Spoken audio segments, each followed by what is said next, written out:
Jiro, Ay, bakit po, tay? nakita mo ba yung mga estatwa? Ano pong statwa? Yung kay Winnie at Lucy. Nakita ko kanina nawawala eh. Po? Bakit na? Kanina po kasi, wini-wish ko na sana mabuhay sila para maturuan nila ako kung paano maging matapang. Di po kaya nagkatotoo yung wish ko, tay? Alam mo, napuyat ka sa kakaaral, ano, anak? Kung ano-ano yung sinasabi mo eh. Ang mabuti pa, samahan mo na lang ako maghanap, ha? Na makauwi na tayo. Tara. Punta nga doon eh. Ganun ba? Ang ginagawa niyo dito? Well, alam mo naman ang papa mo eh. Ha? Pagdating sa kawang gawa, nangunguna yan. Well, actually, kinausap ko si Miss Sanchez. Sabi ko sa kanya eh, gusto kong mag-sponsor ng outreach program niyo this year. Thank you, sir, ha? Ay. Lahat napaka-generous nyo. You don't have to worry anything. Well, alam mo, sa totoo lang, hindi ko naman ikinakaila yung humble beginnings ko. Ito walang yabang to, ha? Pinanganak akong mayaman. Halata nga, sir. Marami kaming pera. Kaya kahit mabawasan yung barya, eh, okay lang. Ha?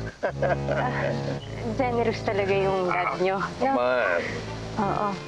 Thank you, sir, ha? Thank you. Okay. Maiwan ko muna kayo, ha? Marcos, kitain na lang kita sa classroom, ha? All Thank you the time. ulit, sir. All the time. Paano naman, oh?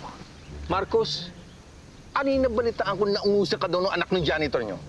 Eh, isang quiz lang naman yun. Babawi naman ako next time. Babawi. Dapat lang, ha?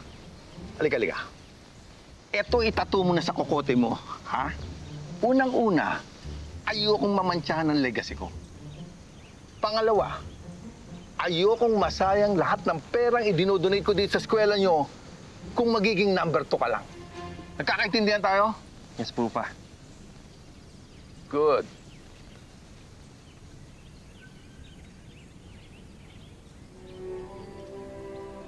Lang pa, ayusin ko yung legacy mo.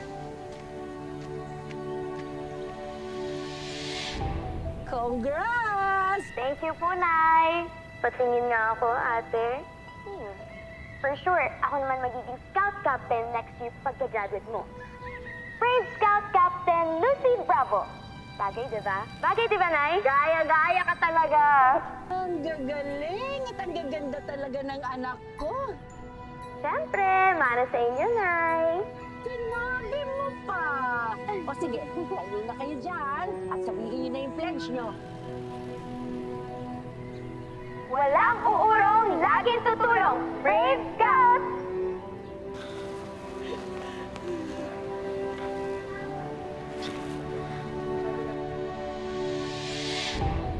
Bakit ganito dito?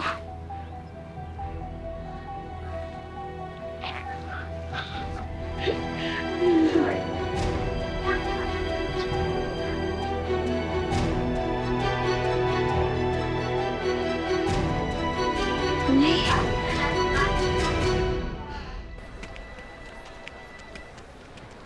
Marcos! Pinagtatawanan mo ako kasi pinagalitan ako ng tatay ko, no? Hindi. Di ko naman alam na napagalitan ka ng tatay mo eh. Sino niloloko mo? I saw you. Nakita mo kami. Sasabihin mo pa sa classmates natin na sined mo na ako, no? Hindi, Marcos! Stop lying! Hoy! Masama yan!